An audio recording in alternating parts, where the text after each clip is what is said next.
मैं बहुत ही गरीब परिवार से संबंध रखती थी। मेरे पिताजी एक दलित परिवार से थे। भला हम कहाँ और पढ़ाई कहाँ। जब मैं 16 साल की थी तो पिताजी ने मेरी शादी अपने एक दोस्त के बेटे से कर दी। ये लोग भी हमारी तरह ही गरीब थे। ससुर बूढ़े थे और पति एक ठाकुर के खेतों पर हल चलाता था। हमारी गुजर बसर बड़ी कठिनाई से होती थी, क्योंकि ससुर की 5 बेटियां थीं और 3 भतीजियां भी साथ रहती थीं। इतने बड़े परिवार का बोझ अकेला मेरा पति उठाता था। जिस उम्र में मेरी शादी हुई, मुझे अपने आप का भी होश ना था और ना इतनी अकल कि जीवन के चक्र समझ सकती। मैं तो जीवन को बस मेहनत और कठिनाई की चक्की ही समझती थी। हमारे पास बहुत थोड़े ही कपड़े होते थे। सुबह किसी से रोटी मिलती और दोपहर में प्याज के साथ खाना खाना, बस यही कुछ हमारे पास था। मगर रात को दूध का एक गिलास हर एक को मिल जाता था, क्योंकि हमारे परिवार में गाय की हैसियत एक सतत जैसी थी। मुझे अच्छी तरह याद है कि मैं सिर्फ 3 दिन तक दुल्हन बनी रही। इसके बाद वही खेतों में जाकर काम करना, कुएं से पानी भर कर लाना, घास काटना और चूल्हे पर रोटियां पकाना। जो कुछ मायके में था वही ससुराल में भी मिला। 1 साल के अंदर भगवान ने एक बेटा भी दिया। बेटे के जन्म पर सास बहुत खुश थी। उन्होंने उसका नामकरण रखा, लेकिन घर में सब प्यार से उसे बाबू कहते थे। बाबू 1 साल का था जब एक दिन एक अजीब घटना हुई। मैं कुएं पर पानी भरने गई हुई थी। उस समय कुएं पर कोई भी न था। ये कुआं पगडंडी के पास था, जहां से सड़क आकर मिलती थी। सड़क पर एक कार खड़ी थी और ठाकुर विक्रम सिंह कार से उतरकर मेरी तरफ आ रहा था। मैं उसे देखकर घबरा गई। उसने कहा, घबराओ नहीं, मुझे पानी चाहिए। अपनी गगरी मेरी कार के पास ले आओ, ले चलो, कार गर्म हो गई है, इसमें पानी डालना है। मैं विक्रम सिंह को पहचानती थी। एक बार वो हमारे गांव के ठाकुर के घर मेहमान आकर ठहरा था। मैं उस समय अपने पिताजी के साथ किसी काम से ठाकुर की हवेली पर गई थी। तब मैं छोटी थी, मगर उसके साफ सफ़ेद अच्छे कपड़े और सुंदर चेहरा मेरे दिमाग में बैठ गया था।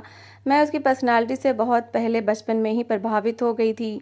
कार में पानी डालने के बाद उसने इंजन बंद कर दिया और मुझसे पूछा, इस सेवा के बदले में तुम्हें क्या चाहिए।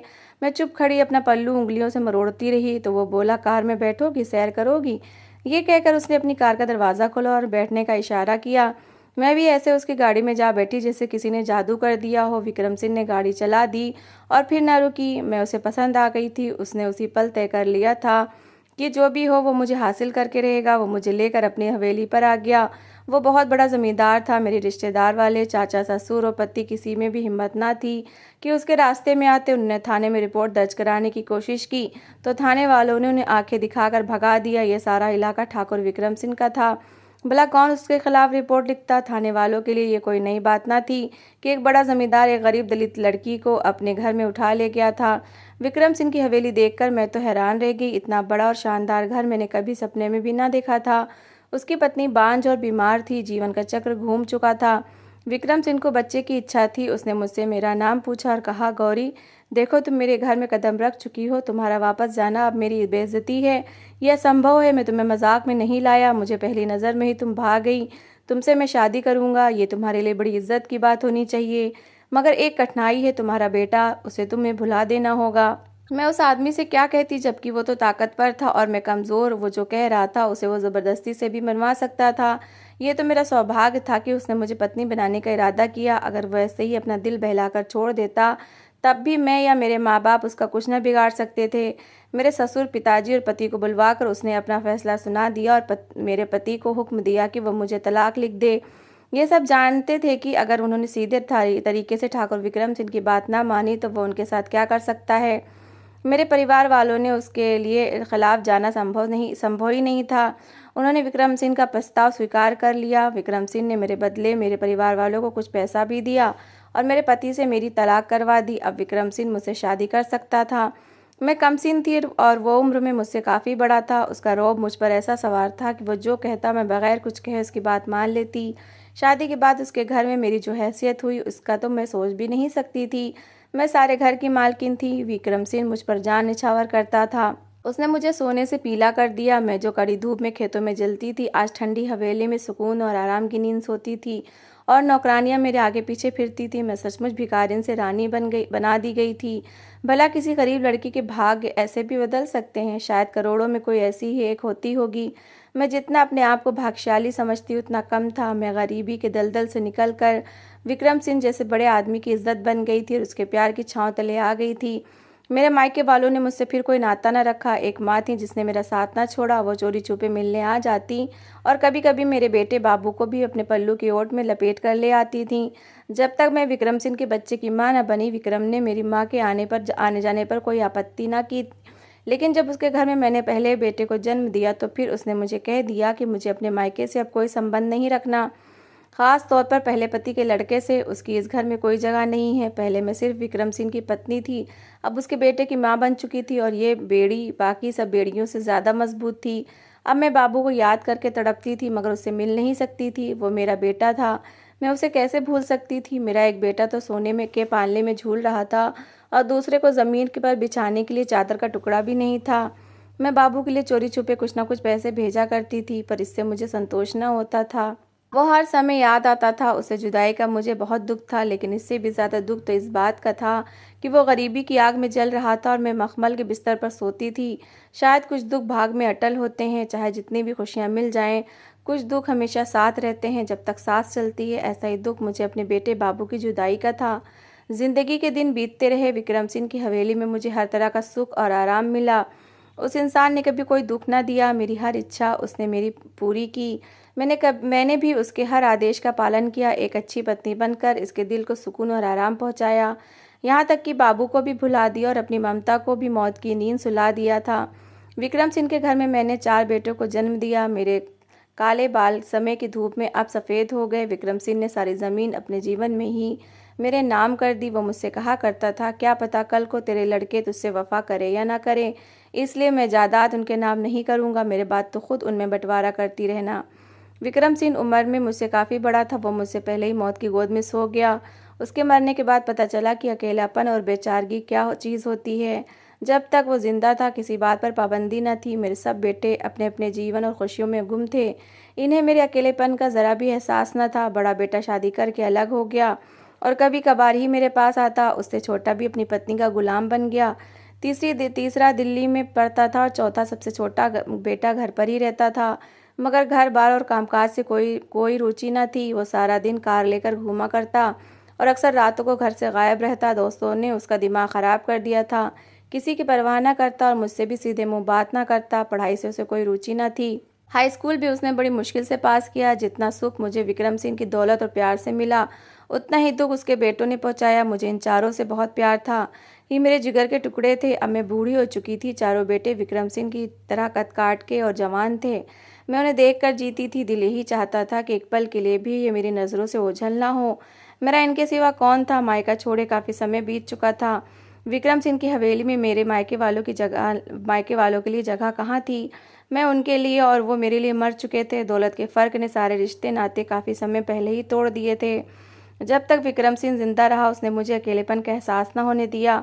विक्रम सिंह प्यार का एक ऐसा समंदर था जिसमें डूबकर मैंने अपना गुजरा समय भुला दिया था। यहाँ तक कि अपनी कोख से जन्मे बेटे को भी भुला बैठी थी। हालांकि मैं उसे पूरी तरह कभी भुला ना पाई थी। अक्सर ही बाबू की याद मेरे दिल में चुटकियाँ काटती रहती थी, मगर इन चारों बेटों ने कभी मुझे उसकी तरफ जाने न दिया। मुझे तो उनसे ये भी बात छुपानी पड़ी थी कि उनका एक भाई और भी है, क्योंकि वो उनके सौतेले बाप का बेटा था। एक गरीब मजदूर का बेटा था। वो मजदूर जो उनके खेतों में काम किया करता था। ये कैसे किसी नौकर को अपना भाई कहलवाना पसंद कर सकते थे। वो बेचारा क्या इनकी बराबरी करता। लेकिन मैं माँ थी, कब तक अपने अंदर की औरत की आवाज़ को दबाकर रखती। अब जबकि ये लड़के मेरी परवाह ना करते थे, मुझे उस बेटे की और भी ज़्यादा याद सताती थी जो मुझसे जीवन भर अलग रहा था।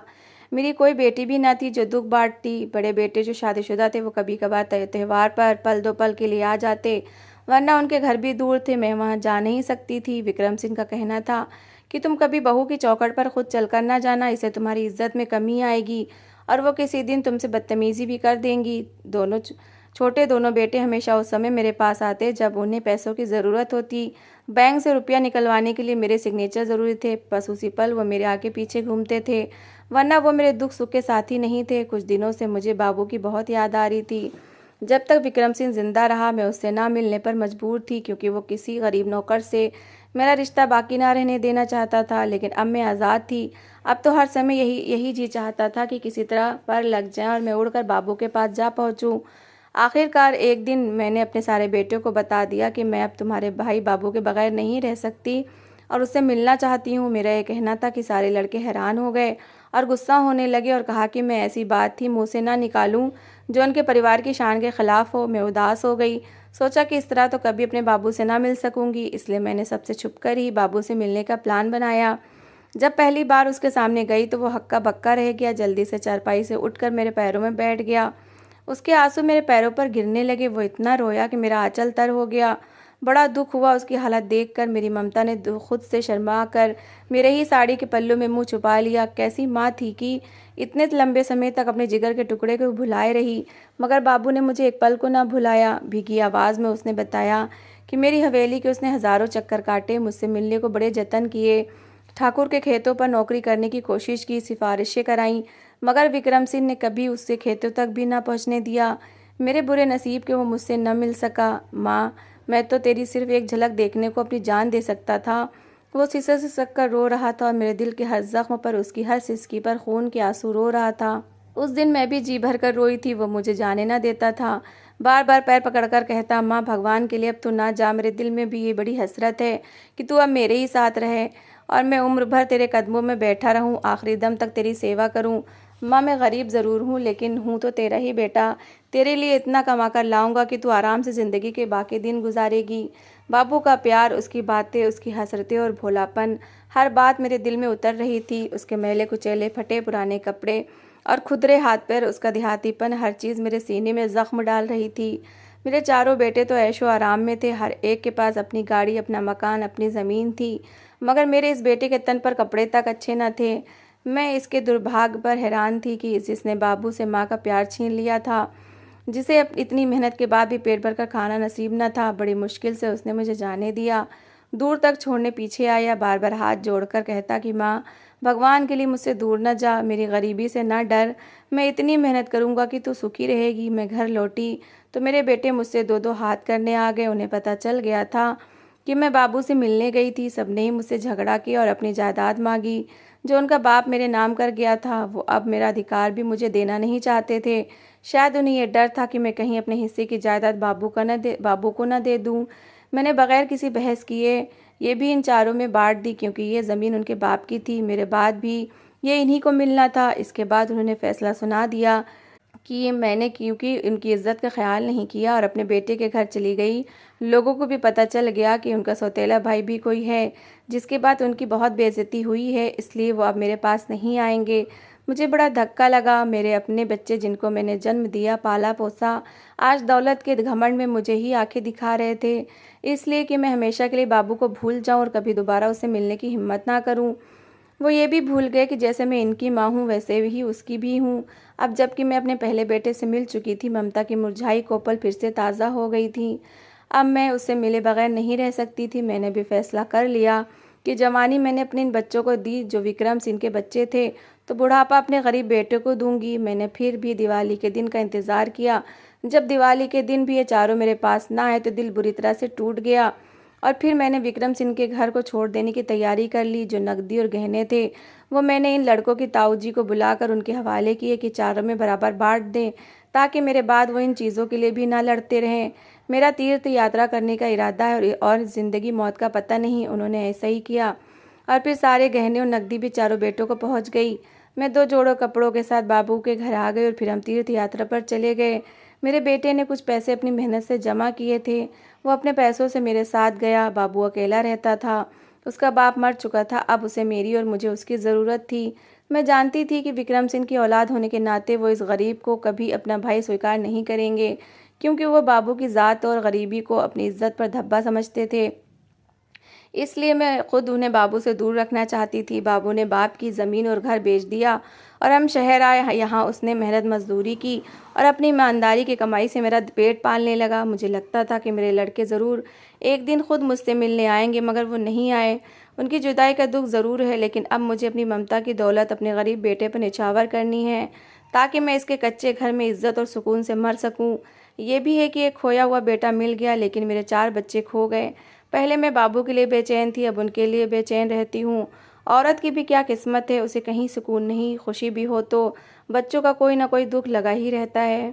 तो दोस्तों, इस कहानी को लेकर आपकी क्या राय है, कमेंट बॉक्स में ज़रूर बताएं और अगर आपको हमारी आज की कहानी अच्छी लगी हो तो प्लीज़ लाइक ज़रूर करें। अगर आपने अभी तक हमारे चैनल को सब्सक्राइब नहीं किया तो ज़रूर कर लीजिए। तो मिलते हैं ऐसी ही एक मोटिवेशनल कहानी के साथ। Thanks for watching.